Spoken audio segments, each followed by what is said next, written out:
Fala pessoal, tudo bem com vocês? Olha nós aqui de novo para mais um episódio do nosso Intelcast. E hoje eu, Ricardo Agripino, no comando da nossa nave Intelcast para um episódio especial. Episódio esse, um oferecimento do Instituto Gnosis Brasil, que já esteve conosco em um episódio anterior, onde falamos de Piscis Sophia e os caminhos do Cristo ressuscitado, para hoje trazermos um episódio que vai novamente explodir a sua mente. Vamos falar de despertar da consciência. E comigo aqui hoje na mesa, um instrutor do Instituto Gnosis Brasil, renomado, que viaja o país inteiro levando conhecimento à luz da consciência para todos nós, através de ensinamentos presenciais e online. Gerard Tempos, olha o nome desse cara, é instrutor, professor do Instituto Gnosis Brasil comigo aqui hoje. Gerard, é um prazer ter você aqui comigo, a casa é sua, as câmeras são suas, gostaria que você se apresentasse para o nosso público, falasse um pouco do seu trabalho, o que o Instituto Gnosis Brasil traz através de você e dos instrutores para que o nosso público, para que quem está lá do outro lado, possa entender e nos acompanhar até o final desse episódio hoje. Ricardo, primeiramente agradecer o espaço de vocês, poder estar aqui faz parte de um compromisso que o Instituto Gnosis Brasil tem de difundir o ensinamento gnóstico a toda a humanidade através dos diferentes meios de comunicação. O Instituto Gnosis Brasil ele é uma instituição filantrópica, sem fins lucrativos, voluntária, no qual um grupo de pessoas se reúnem ao redor dos ensinamentos que através das diferentes culturas e das diferentes idades foram levantados, aprofundados, por aquelas pessoas que buscavam o autoconhecimento, que buscavam a sabedoria, ou como se dizia de uma maneira mais poética, buscavam a luz, os buscadores da luz da consciência, que é o nosso tema central no dia de hoje. Ele está presente em 120 cidades, mais ou menos, do nosso país, e faz parte de uma federação internacional de instituições gnósticas que está presente em 35 países do planeta, em toda a América do Sul, América Central, América do Norte, completo todos os países, na Europa, na África, na Oceania, na Ásia, e o objetivo é esse, encontrar pessoas que têm essas afinidades, essa busca, e compartilhar com elas esses mistérios que o homem sempre, através das idades, sondou. Nós, como um grupo grande que existe aqui no Brasil e no mundo, somos desses instrutores voluntários que, pela alegria que a gente sentiu quando nós tivemos acesso a essas informações, a gente se sente no compromisso de compartilhar também com aquelas pessoas. E também porque a gente tem a concepção e a convicção de que quanto mais a gente se propõe a ensinar, mais a gente aprende. E isso é verdade. Isso é uma verdade. É uma máxima científica, né? Com certeza. Uma das formas de aprender é ensinando, né? E esses estudos, esses conteúdos do Instituto Gnosis Brasil, eles são difundidos através de quais canais, quais as formas? É gratuito, né? Os ensinamentos. É gratuito. Oferece. Nós temos um segmento, claro, todo ali na internet, de podcast, de conferências no YouTube, no Instagram, no TikTok, enfim, nas diferentes plataformas, né? Spotify, e ademais disso, nós temos conferências presenciais nas nossas sedes. E ali existem conferências públicas, mini cursos, e existe também um curso completo, que tem aproximadamente 3, 4, 5 meses, composto de 23 temas centrais. Esse é o curso de primeira câmara? Isso é o que a gente chama curso de primeira câmara. É um curso de autoconhecimento com 23 temas centrais, onde a gente vai encontrar os princípios do que a gnose, o gnosticismo nos traz. Excelente. Vamos falar disso aqui um pouquinho. Galera, assim como o conteúdo do Instituto Gnose Brasil na internet é gratuito, também é gratuito deixar o like e se inscrever no canal, beleza? Porque ajuda muito o nosso conteúdo a chegar mais longe, ajuda muito o nosso trabalho a ser reconhecido pelo algoritmo do YouTube como um conteúdo relevante. E esse é um conteúdo muito relevante, né, Gerard? Com certeza. Vamos dizer a verdade, no mundo caótico que a gente tem vivido hoje, esse mundo moderno, falar de despertar da consciência, falar de trazer luz à consciência é algo que chega a ser surreal até, porque as pessoas estão perdidas em si mesmos. Uhum. E a gente está aqui para falar de um assunto que pode transformar vidas e até pós-vidas, não é isso mesmo? Sim, é que a consciência, ela é um mistério. A consciência é um mistério. Porque, como eu te dizia, a consciência está relacionada com a luz. Só que quando a gente fala dessa luz, ela não é como essa luz aqui. Essa luz que existe, que a lâmpada ilumina, essa é uma luz que tem como objetivo iluminar a matéria. Através do reflexo dessa luz na matéria, a gente enxerga o copo, o microfone, a mesa. A luz que a gente se refere, essa luz da consciência, ela tem como objetivo iluminar o caminho. Que caminho? O caminho espiritual da pessoa. Porque para que a gente possa percorrer um caminho espiritual que também é misterioso, estreito, cheio de aventuras, por onde esse herói vai percorrer, é necessário que exista alguma luz. Nos antigos tempos, por exemplo, existia uma imagem, isso aparece ali no Egito, uma imagem de um eremita caminhando num deserto, pela noite, coberto com um manto, segurando uma espécie de cajado, de bengala,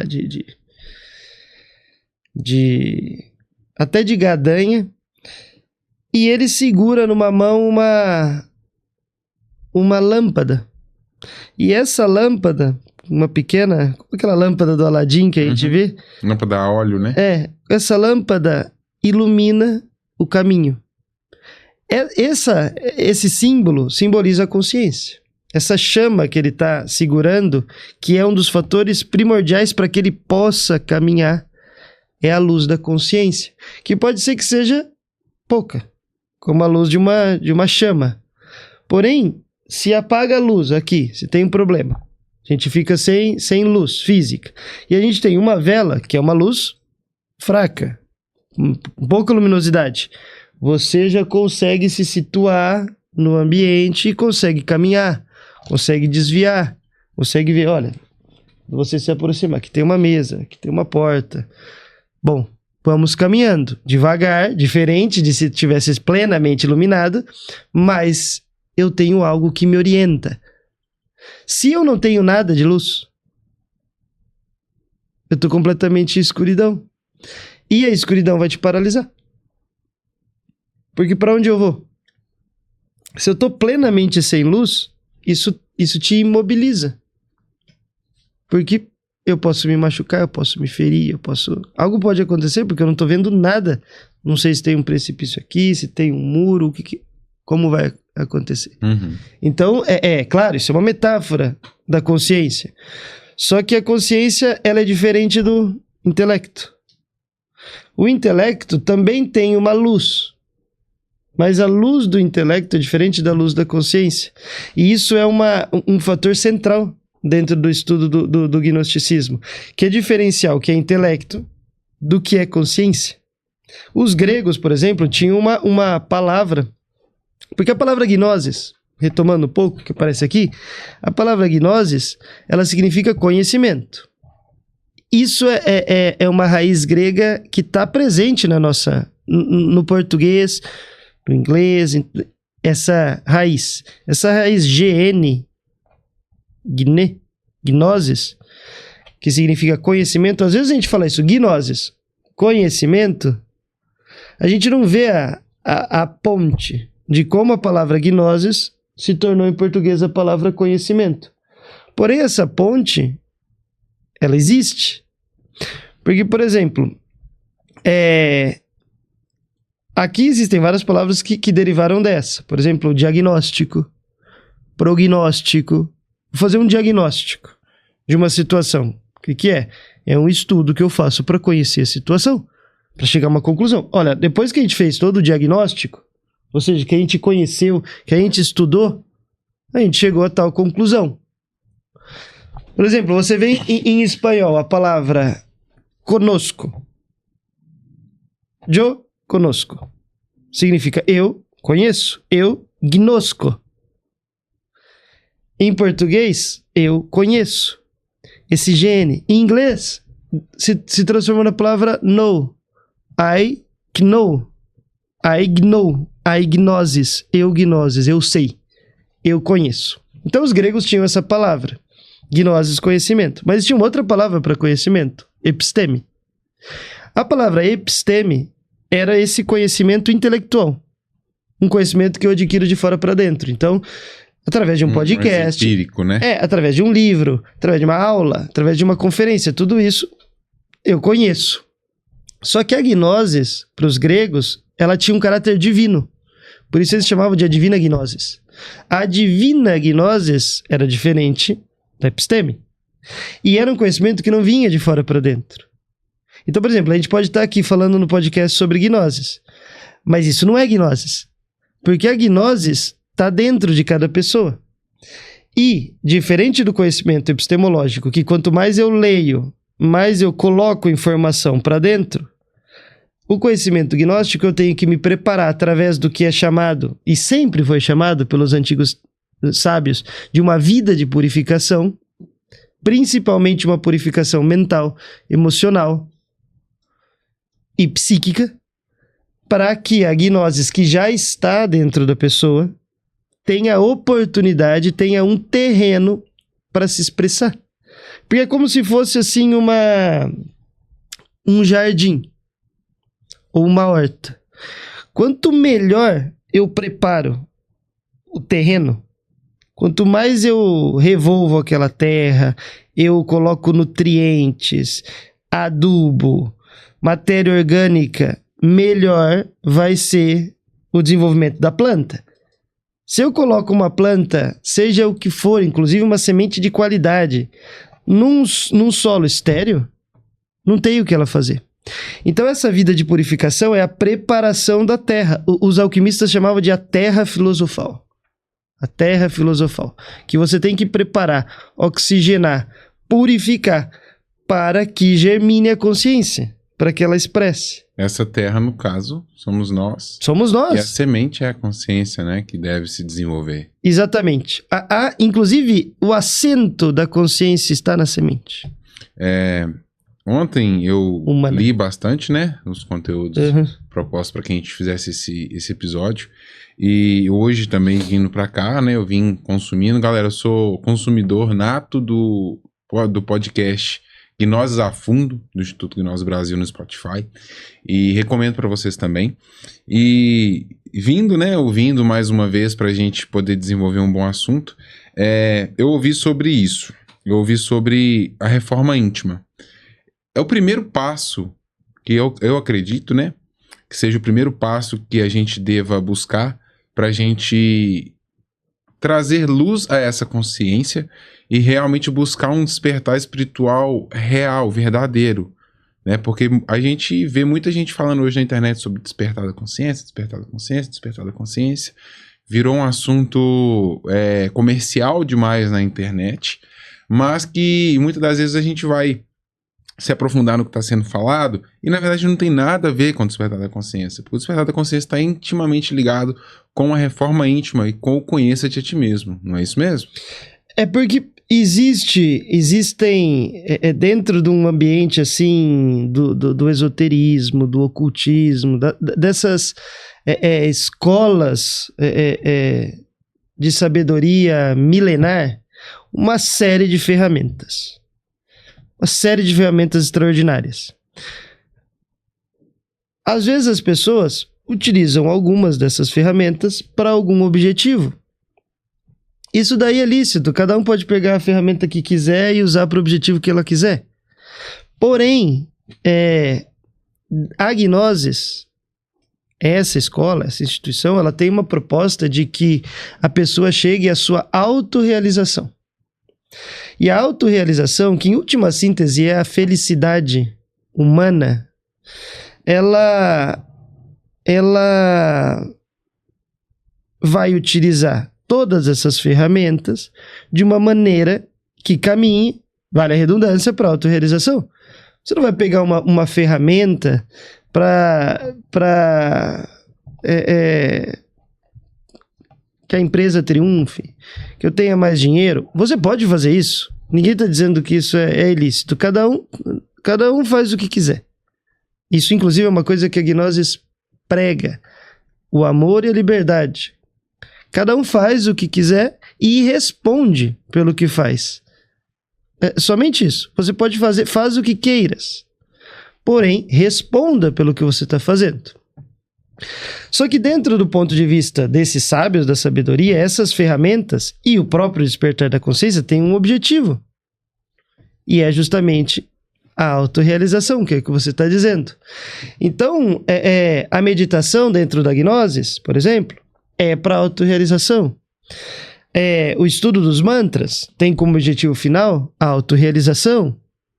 O trabalho psicológico, que você está aqui chamando de a reforma íntima, tem como objetivo a autorrealização. Esse é o objetivo da gnose. A autorrealização, e se a gente for usar o termo completo, estrito, como que é, a autorrealização íntima do ser. Porque uma pessoa pode estar realizada profissionalmente, uma pessoa pode estar realizada no matrimônio, uma pessoa pode estar realizada em alguma área da vida. Acontece muito, né? As pessoas, elas se sentem realizadas em uma área, mas geralmente uma área está muito bem, a outra às vezes está muito caótica. Exatamente. Falta essa integração. Integrar as áreas e o espírito. Porque é a autorrealização íntima do ser. Não é a autorrealização íntima da pessoa. Porque uma coisa é a pessoa e outra coisa é o espírito da pessoa. O ser, a consciência dessa pessoa. Que são duas coisas que estão unidas, mas que também têm sua particularidade. Às vezes a pessoa está passando por um momento fisicamente conturbado e é uma elevação espiritual. E às vezes ela está tendo um momento de pleno conforto na sua vida humana e não é exaltação espiritual.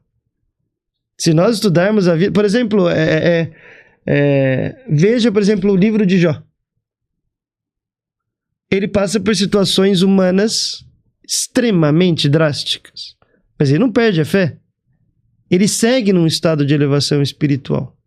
Então, são duas coisas que dialogam, mas que são diferentes.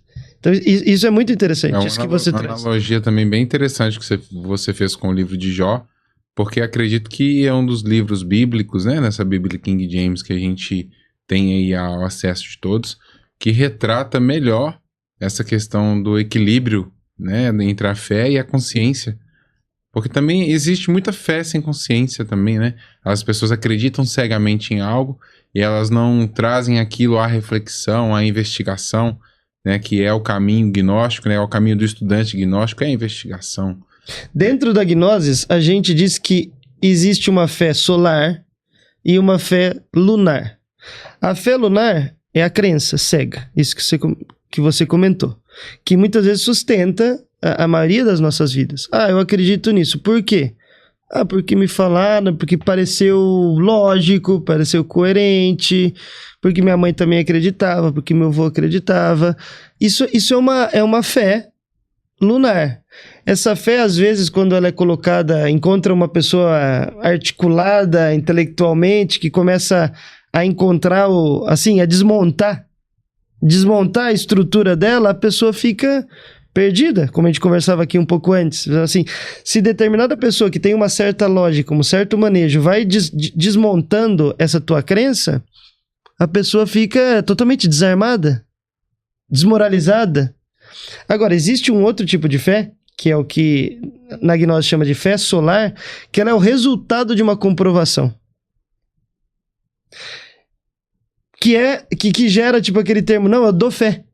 Eu dou fé que é assim. Porque tem a sua própria comprovação. Sim, porque eu comprovei. Ou que as pessoas falam assim, boto fé. Ninguém fala uma coisa, boto fé. Como quem diz assim, é assim mesmo. Boto fé. Dou fé. Que é assim. Isso é porque eu experimentei.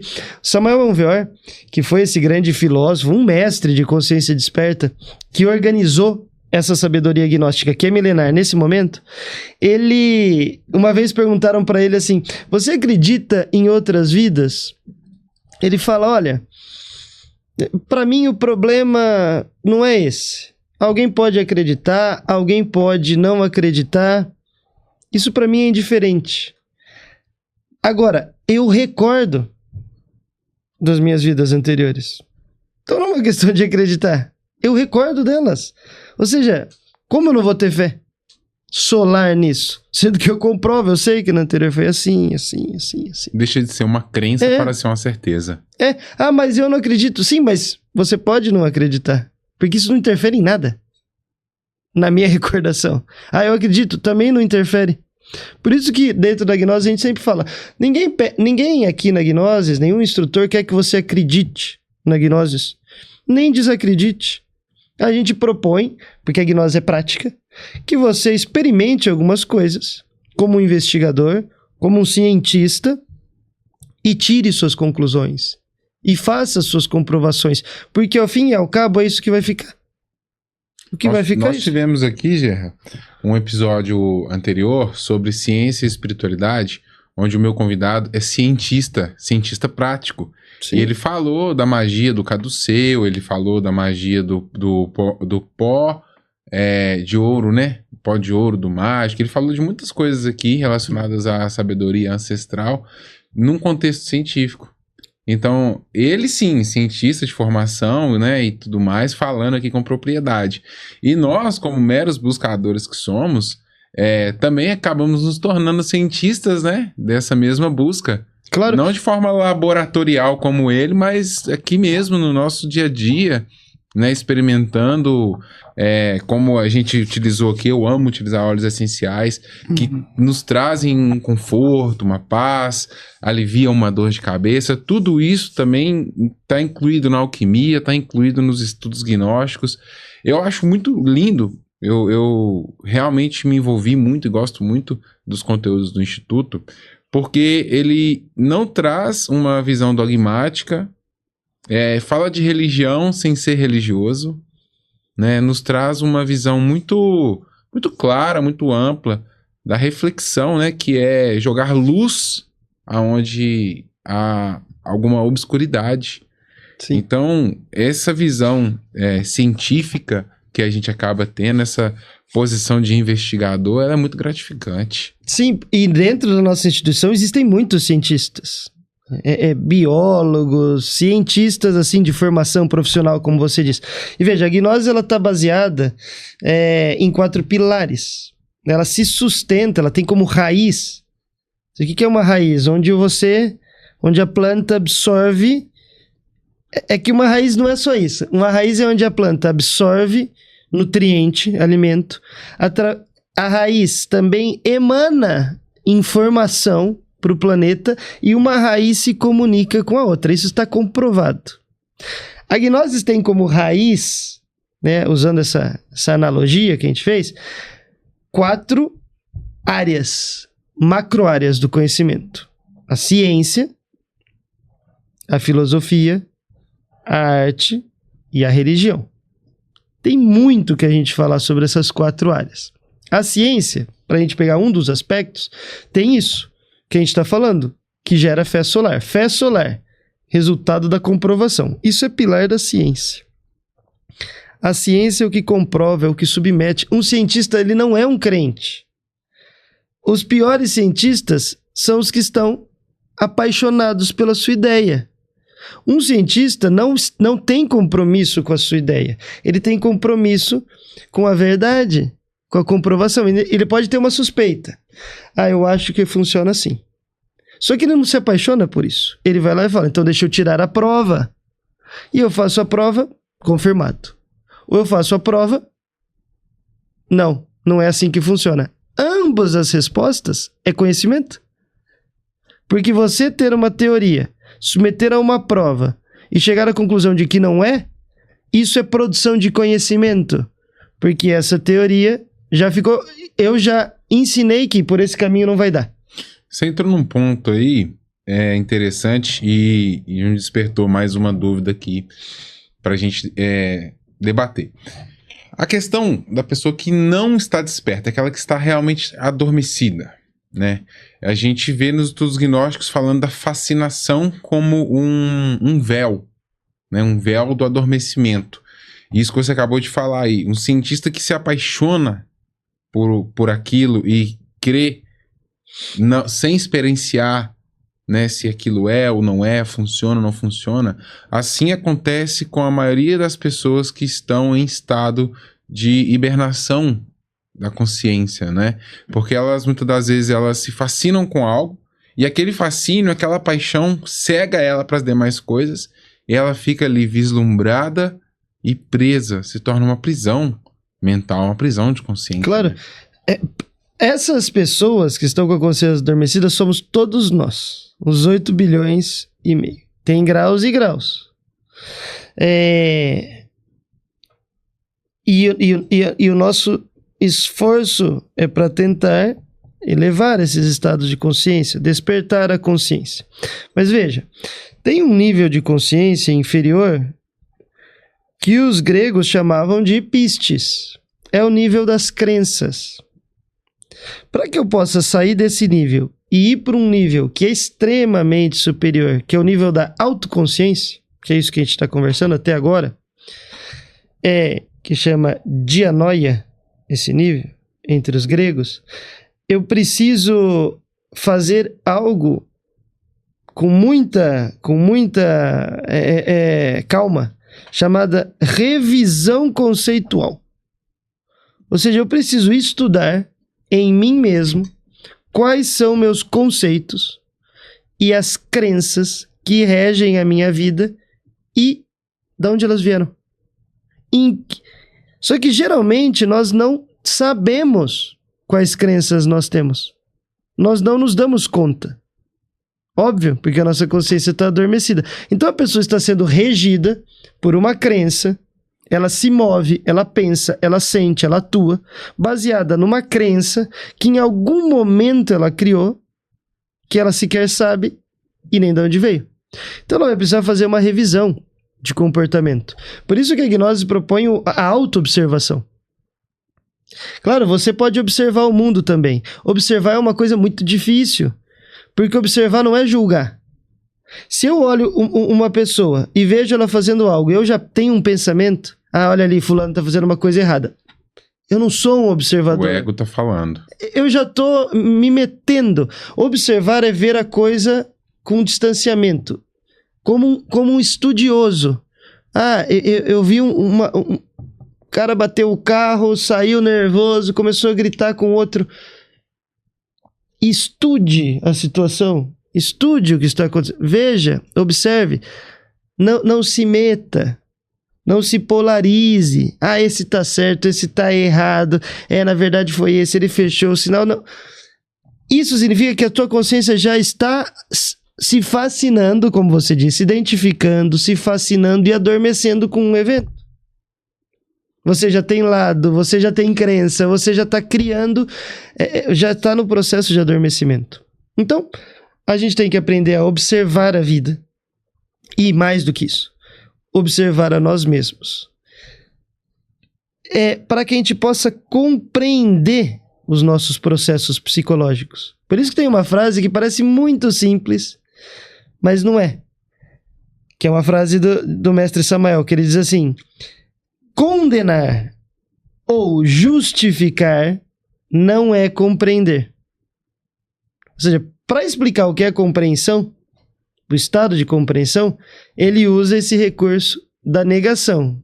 Ele não diz o que é a compreensão. Ele só diz, olha, não é nem isso e nem isso. Porque essas duas polaridades é onde geralmente a gente está sempre. Ou a gente está em relação a nós, justificando a nossa ação. Não, eu fiz isso porque eu estava certo. Eu tinha razão. Ele mereceu. Não tinha como fazer outra coisa. ou eu estou condenando. A Cabala e o Caibalion, né? Que são duas. O Caibalion é um livro de filosofia hermética, né? De Hermes Trismegisto. E a Cabala, né? Que é o estudo judaico das Sefirot, eles ambos falam do pêndulo, né? Que a gente pendula para lá e para cá. Nas Sefirotes da esquerda e da direita, entre a bondade e Gébora, que é a rigidez. Então a gente tende ao tempo todo estar realmente sendo polarizado, jogado de um lado para o outro. A psicologia das massas de Freud nos explica e nos mostra como nós somos manipulados a todo tempo para se colocar ou de um lado ou de outro e estar sempre tomando algum partido. Quando a gente fala de despertar da consciência, quando a gente busca isso para nós, a gente está buscando andar fora do que a grande massa anda, né? Caminhar na contramão da maioria. E o que você me diz, o que você aconselha, tanto para mim quanto para o nosso público, que está nessa busca para que a gente consiga equilibrar mais essa balança e evitar de ficar polarizando demais as coisas? Porque eu, nessa minha caminhada até aqui, eu estou conseguindo neutralizar isso um pouco mais. Mas, vez ou outra, eu me pego polarizando alguma ideia, polarizando alguma opinião. E aí eu faço esse exercício de reflexão, me coloco em terceira pessoa, vejo, por que eu estou reagindo dessa forma? Por que eu já estou me polarizando nessa circunstância? E vou tentando me realinhar. Mas, tanto para mim quanto para o público, é sempre bom a gente ter uma opinião, principalmente de um instrutor tão renomado quanto você. Nem falo minha opinião, mas compartilho o que a sabedoria gnóstica e... A gente fala gnóstica porque, nesse sentido que a gente está falando, mas a sabedoria gnóstica se expressou no Egito, no Tibete, etc. Quando a gente está falando desse tema, que a gente está falando de meditação da consciência, de despertar da consciência, perdão, ele é um tema muito duro. Porque tem pessoas que acham que a meditação é bem-estar, é relaxamento. Sim, em um aspecto. Saúde, bem-estar, relaxamento. Mas quando a pessoa começa realmente um processo de iluminação, desse que você está buscando, ela necessita fazer uma transição muito difícil, que é perder a fé no mundo, no sistema. E isso é duro, porque a pessoa vai se aproximando mais da sua individualidade, porque veja, como que a humanidade pensa? Ela pensa assim, e a gente passou por uma situação aí que foi humilhante para a humanidade, chamada pandemia. Por quê? Porque a humanidade sempre pensa assim, porque a gente concebe como se... vendo filme, né? No filme é assim, se vier um meteoro, algum país muito poderoso vai mandar uma nave com uma bomba atômica e explodir. A gente sempre tem fé que alguém vai nos salvar. A ciência vai nos salvar, a OMS vai me salvar, o governo vai me salvar. E a pandemia mostrou que ninguém vai nos salvar. Que ninguém sabe nada. Que se a coisa apertar, ninguém sabe nada. Cada um por si. Você está totalmente sozinho. Então, quando a pessoa começa o processo de despertar da consciência, ela vai se dando conta que ela não pode depositar a sua fé, a sua esperança, a sua consciência em nada exterior. Em nada exterior. Que depositar a sua consciência em algo é já prender a sua consciência. Prender a sua consciência. É como pegar um passarinho e tá sempre botando em gaiolas diferentes, Sim. né? Agora eu ponho aqui, agora eu ponho ali, é esse que vai me salvar, é por aqui que eu vou. Não. Nada vai. A revolução da consciência é totalmente individual. É tomar responsabilidade para si.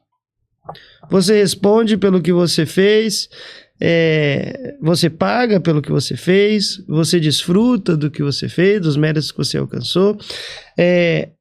Mas mais do que isso, você percebe que o caminho, a senda iniciática, ela é individual. É como o parto, né? Parto antigamente, o parto normal. Podem ser gêmeos, Mas a passagem é um por um. Não entra junto. Não sai junto. Sai um em um. Existe o coletivo. Existe o coletivo. Dentro dessas imagens místicas, né, de salvação, etc. Sim, o sábio, o pastor conduz suas ovelhas junto até a terra prometida, até o êxodo, até seja lá o nome que queira dar, o céu. Mas na hora de entrar, é um a um. E uns não entram. E outros entram. Porque o compromisso é nosso com nós mesmos. É nosso com a nossa consciência. Uma pessoa que está despertando a consciência, ela não está muito preocupada se você concorda ou não concorda. Eu estou preocupado em colocar minha cabeça no travesseiro à noite e tá tranquilo. E tá leve. E saber que eu fiz aquilo que precisava ser feito. Né? No momento em que eu precisava fazer. Isso é a consciência. Você deu uma definição de consciência extraordinária agora. O despertar da consciência é fazer o que deve ser feito no instante em que deve ser feito. Isso é despertar da consciência. Veja que não é ser bom, ser mal. Porque às vezes você faz uma coisa que tem que ser feita no momento em que deve ser feito, um vai achar bom, outro vai achar mal. Um vai estar de acordo, outro não vai gostar. Gerra, você falou dos 4 pilares. E desde quando eu comecei a estudar através do Spotify do Instituto, eu coloquei na bio do meu Instagram esses 4 pilares: arte, ciência, filosofia e religião. Sim. Antes, a minha bio do Instagram, ela estava ligada à teoria do Ikigai, o que na verdade tem uma conexão muito próxima, né, que é sobre o propósito. Só que arte, ciência, filosofia e religião é a suma do Ikigai, porque o propósito de vida vai estar ligado, de qualquer pessoa vai estar ligado de alguma forma aos 4 pilares. Não vai fugir, né? Seja no esporte, seja na música, eu trago aqui pessoas dessas áreas, sempre linkado no Ikigai e agora nos 4 pilares, porque a arte se expressa também uma forma de consciência, né? Uma forma de tocar almas, de várias formas de expressão. Então, o que eu queria te dizer? Eu me perdi aqui um pouco na questão dos 4 pilares e do Ikigai. Quando a gente fala de propósito de vida, quando a gente fala de busca por luz na consciência, a gente fala de um caminho solitário. E aí, quando a gente está nesse processo de despertar, aconteceu comigo e tenho certeza que muita gente que vai estar do outro lado vai se identificar, a gente se isola, a gente procura estar mais afastado de outras pessoas para talvez, né, isso é minha percepção, tentar se organizar internamente. Você conseguiria me explicar para quem está lá do outro lado também o porquê isso acontece e como lidar? Porque eu tive que lidar com isso sozinho mesmo. Foi um trabalho muito árduo. Foram dias com o fone no ouvido, ouvindo conteúdos do Instituto, estudando sobre hermetismo, e tudo foi chegando ao mesmo tempo. Foi chegando assim, ver aquela avalanche de informações, né? E aí eu consegui absorver o que tinha que ser absorvido ali e comecei essa caminhada de reforma íntima, de autoavaliação, de liberação de alguns padrões, que também é se desvestir, né? Claro. Se desveste de nós mesmos, daquele ser que eu criei em 34 anos, eu chego entre os 34 e os 35 e falo, eu tenho que deixar para trás essa casca, eu tenho que deixar para trás essa armadura, eu tenho que deixar para trás tudo isso que eu construí até aqui, acreditei que o que me trouxe até aqui me levaria até lá. Mas na verdade não, né? Claro, eu entendi isso que você falou sobre esse aspecto da solidão. São duas coisas que tem sua função e seu momento. Porque a gnose obviamente não propõe que você se entregue ao mundo no sentido do oba-oba. Também ela não propõe que você seja um eremita da caverna. Mas existem momentos de recolhimento, como isso que você falou. Eu cheguei num momento, numa crise, num momento crucial no qual eu falei, não, nesse momento eu vou ter que me internar em mim mesmo, nas minhas reflexões para redirecionar a minha vida. E existem momentos em que você tem que estar em pleno contato com a sociedade, sem se mesclar, porque a sociedade é um espelho maravilhoso para o autoconhecimento. Os nossos defeitos, as nossas características se refletem na sociedade. Então é maravilhoso você olhar uma pessoa, porque somos nós. Somos nós, somos nós, somos nós, somos nós, somos nós. Tudo aquilo que eu tô vendo, isso a psicologia já fala. E toda vez que eu julgo ao próximo, eu tô julgando a mim mesmo. É porque aquilo que tá me incomodando, é muito fácil falar, aquilo que tá te incomodando você tem. Não é bem isso. Mas aquilo que tá me incomodando é um material de estudo. Eu preciso entender por que tá me incomodando. Porque isso tem mais a ver comigo, porque o incômodo tá dentro de mim. Isso tem mais a ver comigo do que com aquilo. Ai, mas fulano eu não aguento, ela é uma fofoqueira, o tempo todo tá fofocando. Tá, mas por que isso tá te incomodando? Porque não é problema dela, a fofoca? Não, mas eu não aguento ver ela sempre fazendo fofoca. Então você tem que estudar. O que tá acontecendo aqui que te incomoda tanto? Só a pessoa vai descobrir. Não tem como eu falar, não. Porque é muito fácil falar, porque você também é fofoqueira no fundo. Não é tão simples. Aí a gente tá alimentando o mesmo ciclo, né? E não é sobre isso. Não é tão simples assim, não é tão superficial.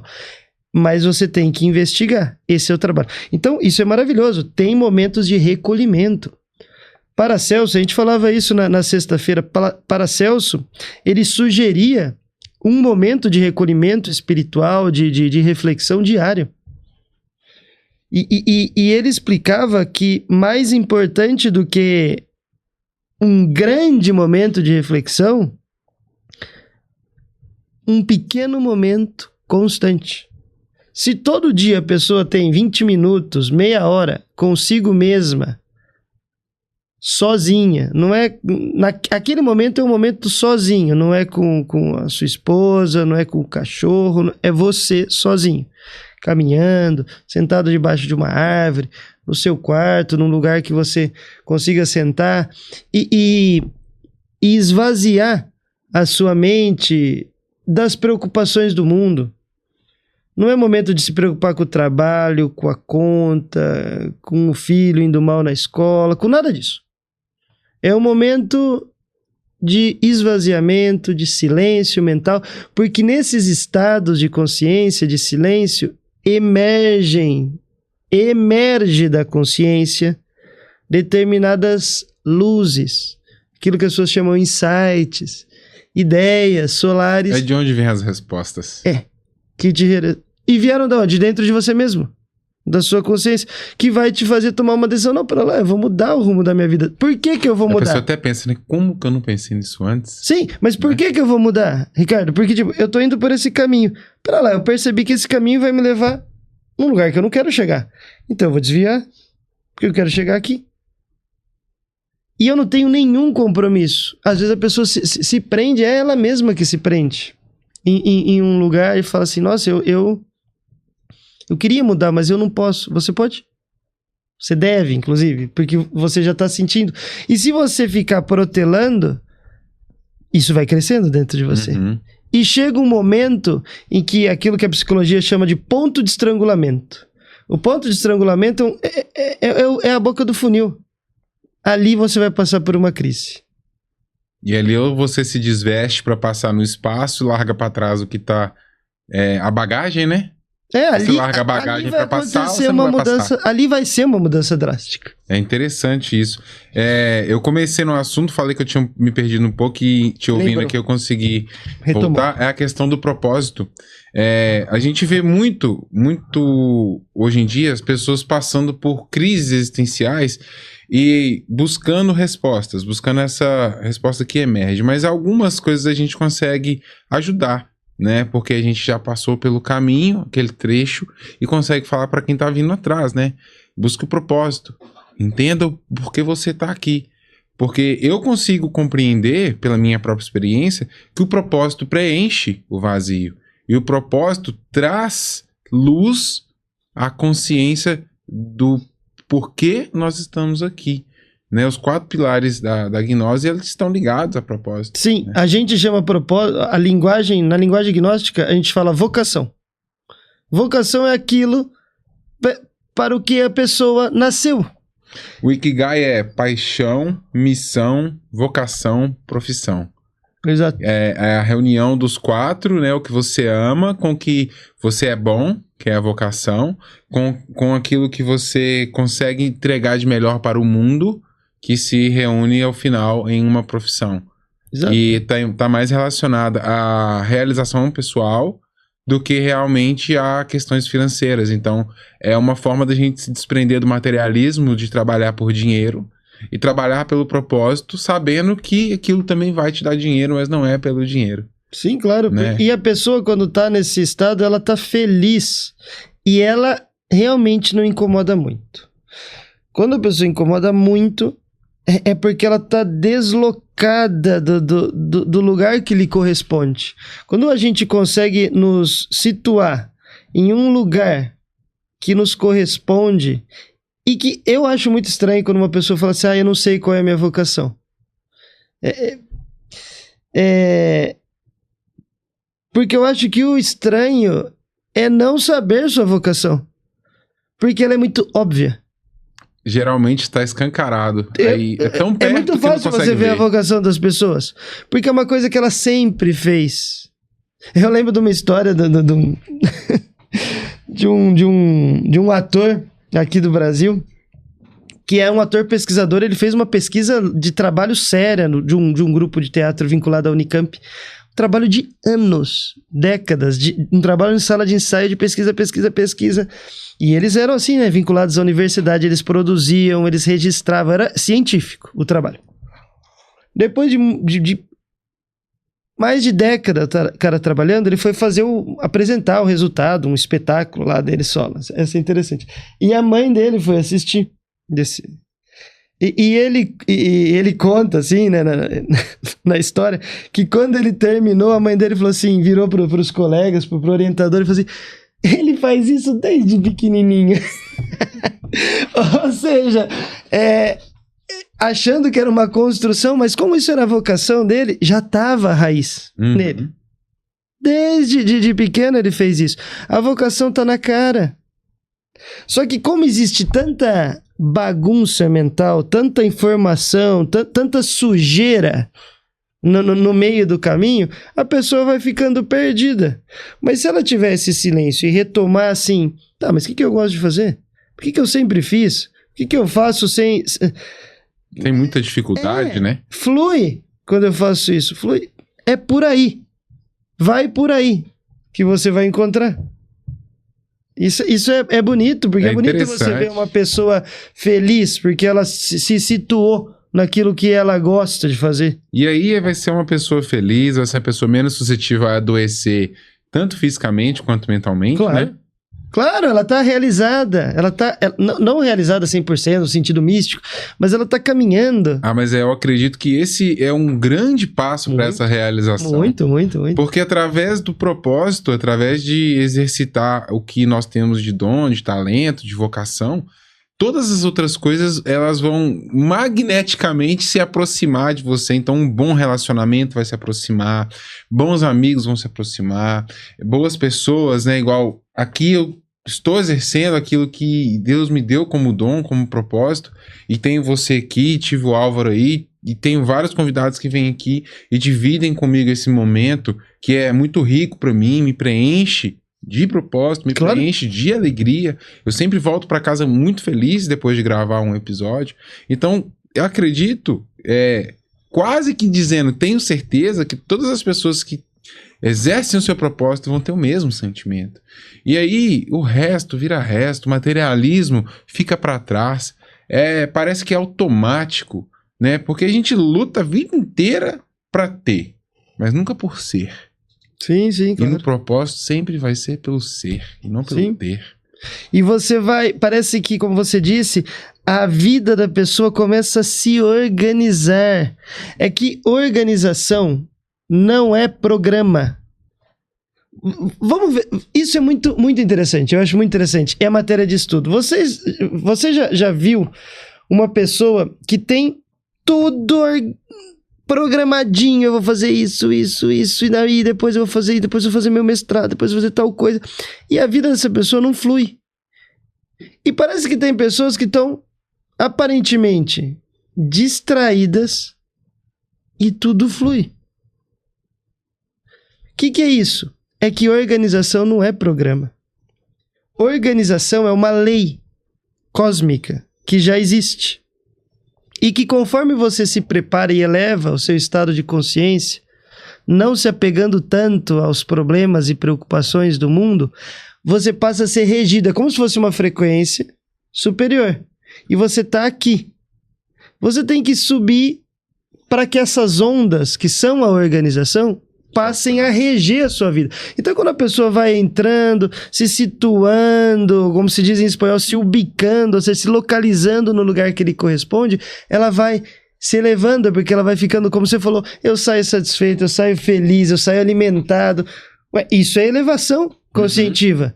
E faz com que você comece a receber outras ondas cósmicas. A gente eleva o nosso padrão vibracional, Total. Né? Também é um assunto muito disseminado hoje na internet. Sim. É interessante. Você falou sobre a pandemia e durante a pandemia, durante esse período difícil, né, que você falou e que a gente percebeu que é cada um por si, parece que houve um movimento no mundo espiritual que trouxe mais pessoas para esse caminho do despertar. Aquele momento de dificuldade trouxe para muitas pessoas a visão de que o mundo não é exatamente aquilo que a gente imaginou que fosse e a vida não é exatamente esse morango todo que muita gente acha, né? Você me fez lembrar, na verdade, um episódio dos Simpsons agora, que é que chega o final do mundo.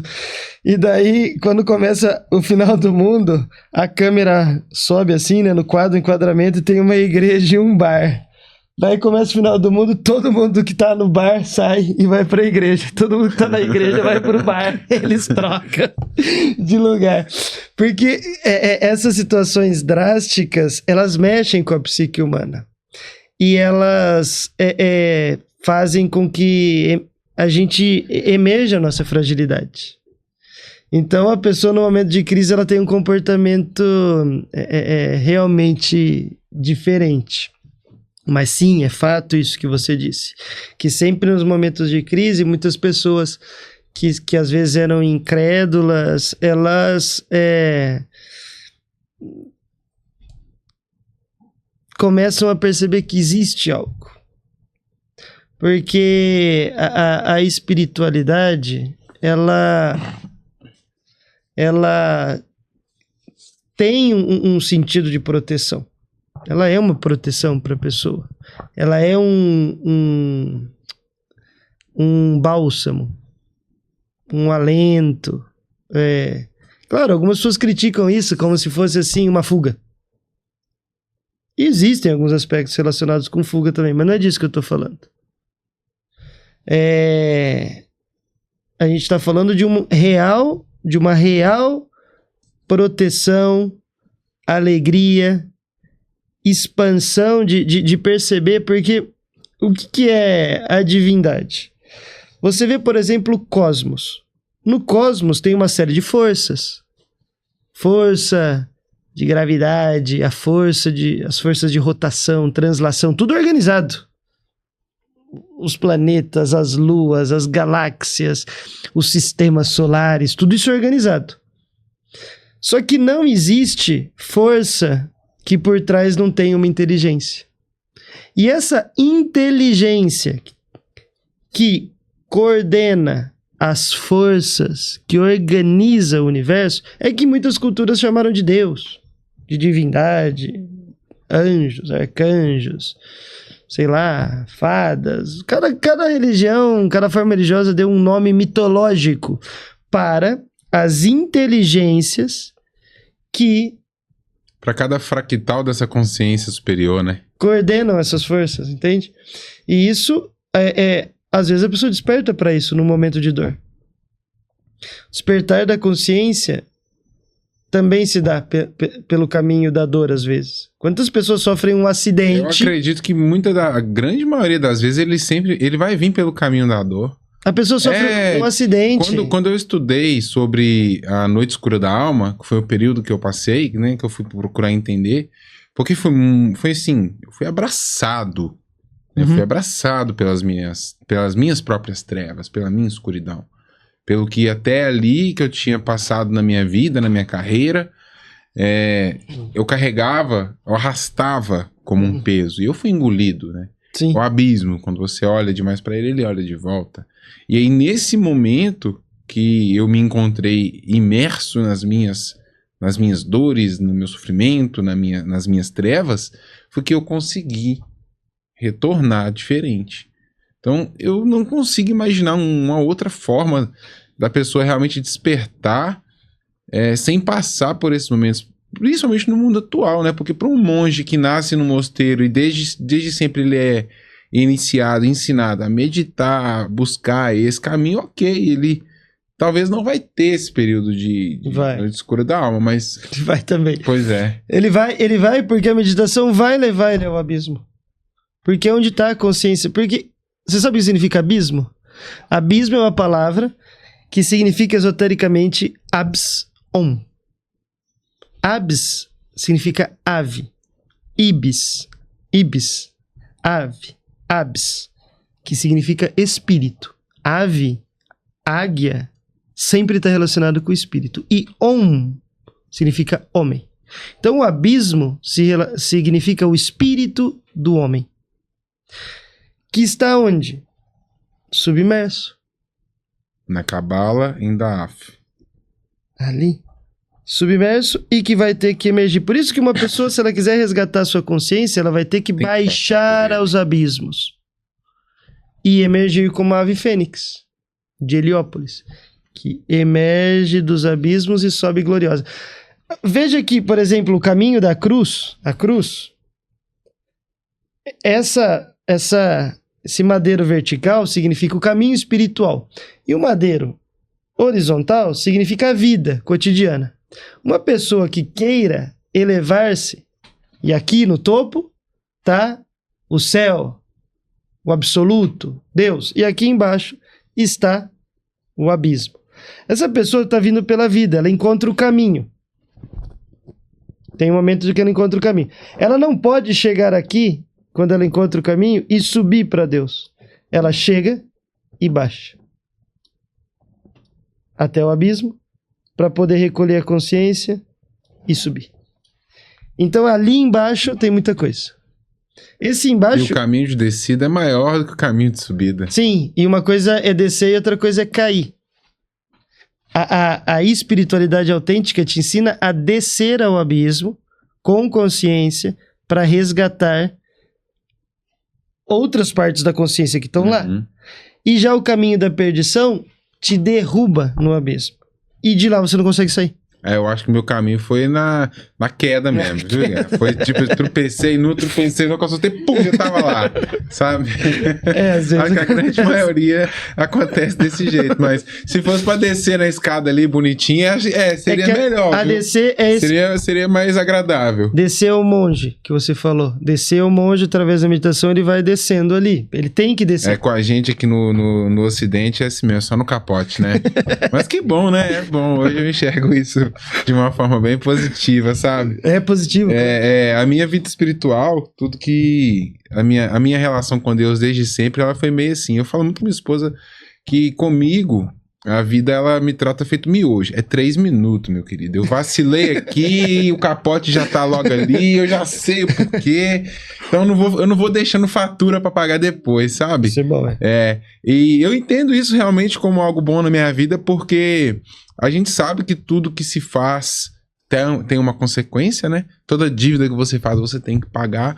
Então eu prefiro que seja assim mesmo. Eu prefiro que, se eu cometi um erro aqui e estou consciente que eu cometi, minha consequência vai vir, eu vou lidar com ela também, não vou espraguejá-la, porque acontece muito isso, né? O caminho de quem não está consciente de si mesmo Eu não vou falar de desperto, eu vou consciente de si mesmo. É ficar amaldiçoando todo o tempo algo que acontece porque ela julga ser ruim, mas ela não consegue observar a si mesma e ver que ela plantou aquilo. Não tem como você colher algo que você não plantou. Claro, claro. Né? Se você tá colhendo, meu querido, você plantou. Sim, aceite, sim. Né? Sim, claro. E isso de não deixar fatura é fundamental. A pessoa tem que estar pronta para morrer agora. Não pode deixar muito rabicho. Você tem que ir fechando a conta diariamente. Uma vez eu vi uma pessoa perguntou assim para um sábio: qual é a melhor forma de morrer? Ele falou: não sei qual é a melhor forma de morrer, mas na dúvida faz a barba.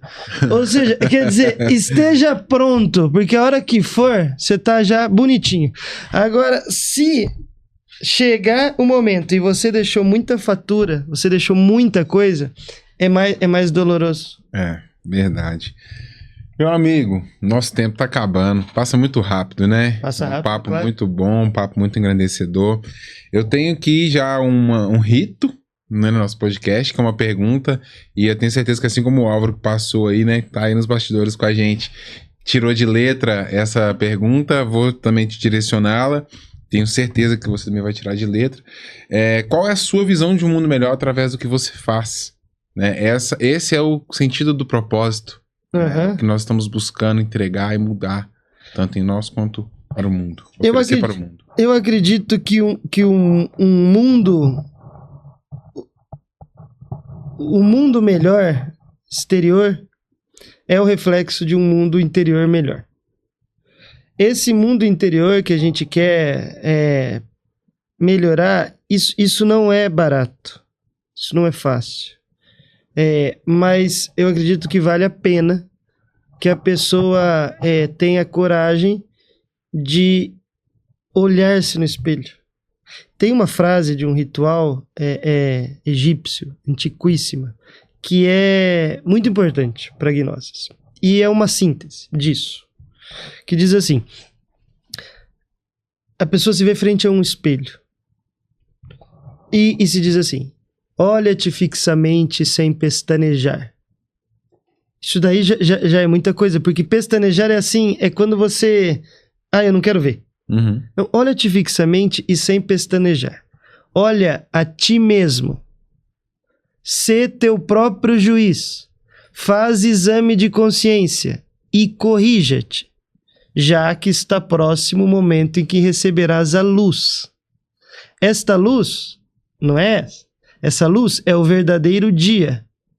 A aurora imortal. Imagina a aurora imortal. Ser puro para saudá-la. Aí está a síntese de todo o trabalho. Então, se nós conseguirmos ir cumprindo com essas sugestões, eu acredito que a gente começa a construir um mundo melhor dentro de nós e posteriormente fora. Excelente, maravilhosa reflexão. Galerinha, chegando ao final de mais um episódio. Guerra, mais uma vez, muito obrigado pela sua presença. Peço a vocês que chegaram até o final, que deixem seus comentários, dúvidas, deixem seu like, se inscrevam no canal, compartilhem esse conteúdo com mais pessoas para que a gente possa levar mais luz à consciência de todos, não é isso mesmo? Sim. E que o propósito seja sempre oferecer ao mundo o nosso melhor e tornar o nosso mundo um lugar melhor. Galera, valeu, até o próximo episódio. Fui, valeu. Muito obrigado.